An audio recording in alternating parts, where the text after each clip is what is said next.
Hello, hello. Bl'Artagnan here with a Sailing Divine Bahamut, Lufenia Plus fight. We're bringing a team of Terra, Rem, and Kais. Before we get too deep into it, be sure to hit that like button, hit the subscribe button if you haven't already. Let's help that channel grow, help it reach a wider audience. We are opening up by getting our face blown in by Bahamut's Mega Flare. Luckily we have Rem to fix that, but oof, that was a scary start to the fight. The turn order was not favorable.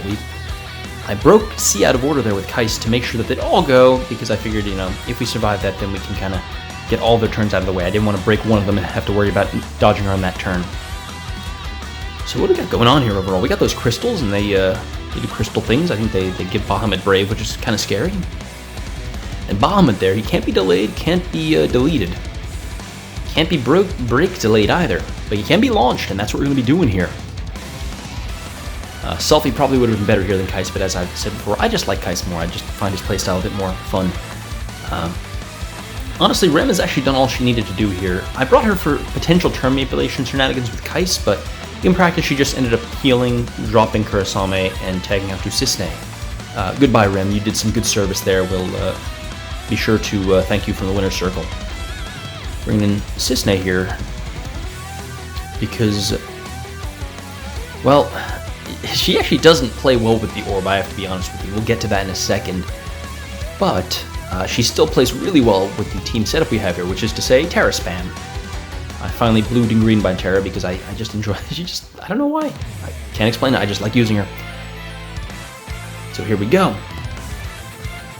We're actually starting with the burst phase instead of the burst effect here for a specific reason, which is that I knew that because we didn't have time to charge up a second dual cast, we were going to have to use at least one just straight up HP attack, and I didn't want to waste turns of her burst effect using just a basic HP attack. That just seemed lame to me. So I said to myself, okay, Bl'Art, instead what we're going to do is set it up so that we will have maximum uptime on her burst effect for when we're actually pressing good buttons and using good skills. So that's why we're starting here with the burst phase. Later on we can use this means we can use the burst effect to guarantee that her burst finisher is benefiting from the burst effect when she uses the... You kind of see where I'm going with all this. Oh yeah, the orb showed up, didn't it? It's a pretty weird orb. The way it works is basically a character needs to deal Bahamut damage in 2 separate instances consecutively. Anything that isn't a launch that kind of damages in between, such as Cisne's follow-up, Core's follow-up, I think even like Snow's retribution attack, those all kind of interfere with how things add up. And so, actually the way I had set this team up here, Terra, who does take consecutive turns, will not be checking the orb because Cisne will be dealing damage each time. That said, the way the orb works is it shows up, it shows up at 90%, shows up again at like, say 60%, here and there, maybe 50%, I forget, and shows up for a little while, and then goes away. It also only counts down on boss turns and starts at very low numbers, 3, then 2, then 1. You can only freeze it, you can't tick it up. Really kind of weird interactions, and really kind of gets messed up by a lot of strategies, such as this one if I wasn't using Terra. Bahamut also has some pretty scary attacks, which we're not going to worry about because we are doing the Terra spam thing.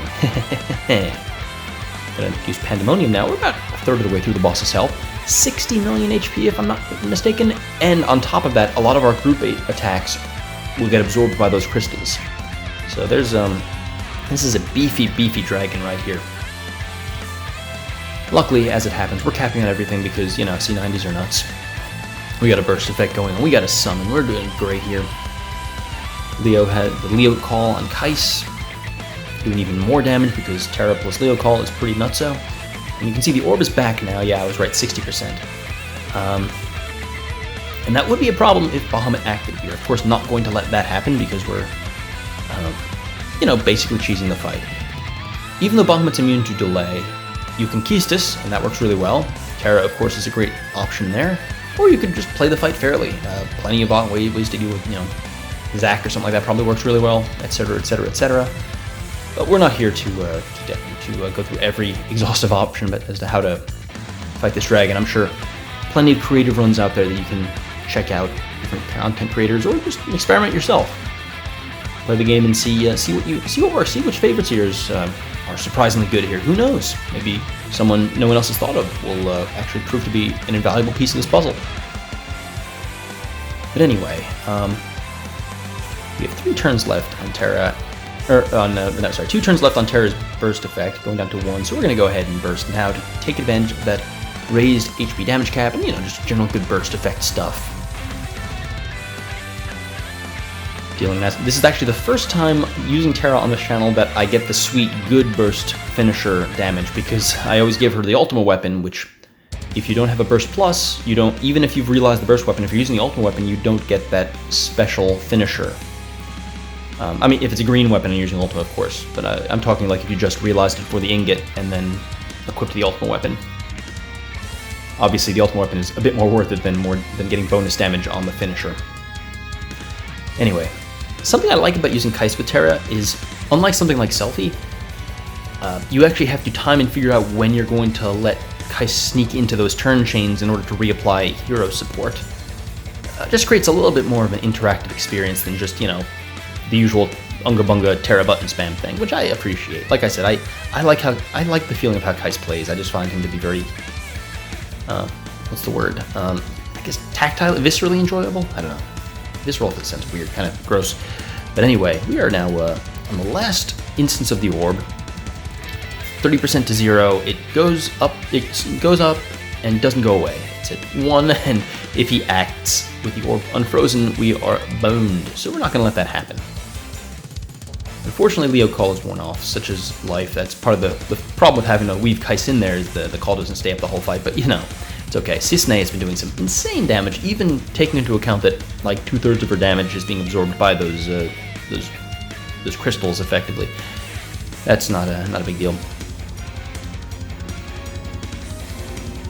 Man, I gotta say, Terra holding up really well, aging really well. Apologies if there's any background noise. I'm actually hanging out at Rockaway Beach right now on a little Memorial Day weekend vacation, and we are right next to John F. Kennedy Airport, and there are airplanes everywhere. So, apologies if that came through. I don't know if it did. If it didn't, then, imagine them yourself. Like, just kind of noises happening in the background. Or don't, actually. It probably makes a more enjoyable listener experience if you don't imagine airplane noises. I'm not going to tell you how to live your life. I suppose this is my channel, and I should tell you how to experience it. But you know what? We're pretty laissez-faire here as far as the listener experience goes. So if you want airplane noises in the background, by all means, imagine them, pull up another video for the what have you, make them yourself. I invite you to experience this video however you choose. Just remember to hit the like button and subscribe if you haven't already. So then, we got 5% left on this dumb dragon. Can we take them down in time? I think we can, given that we just chunked them in one button press. Cisne really is insane with turn hogs. She's quite good without them, but like with them, it's grotesque. We're turn 11 here, and out of 70, and anyway, you've seen what happened here. Anyway, I'll see if I don't know if I'll be able to do any more videos of this before the next event is up, but I might. In the meantime, back to farming summon boards, I suppose. Thank you for watching through the end. I hope you enjoyed, and I will see you in the next video. Adios.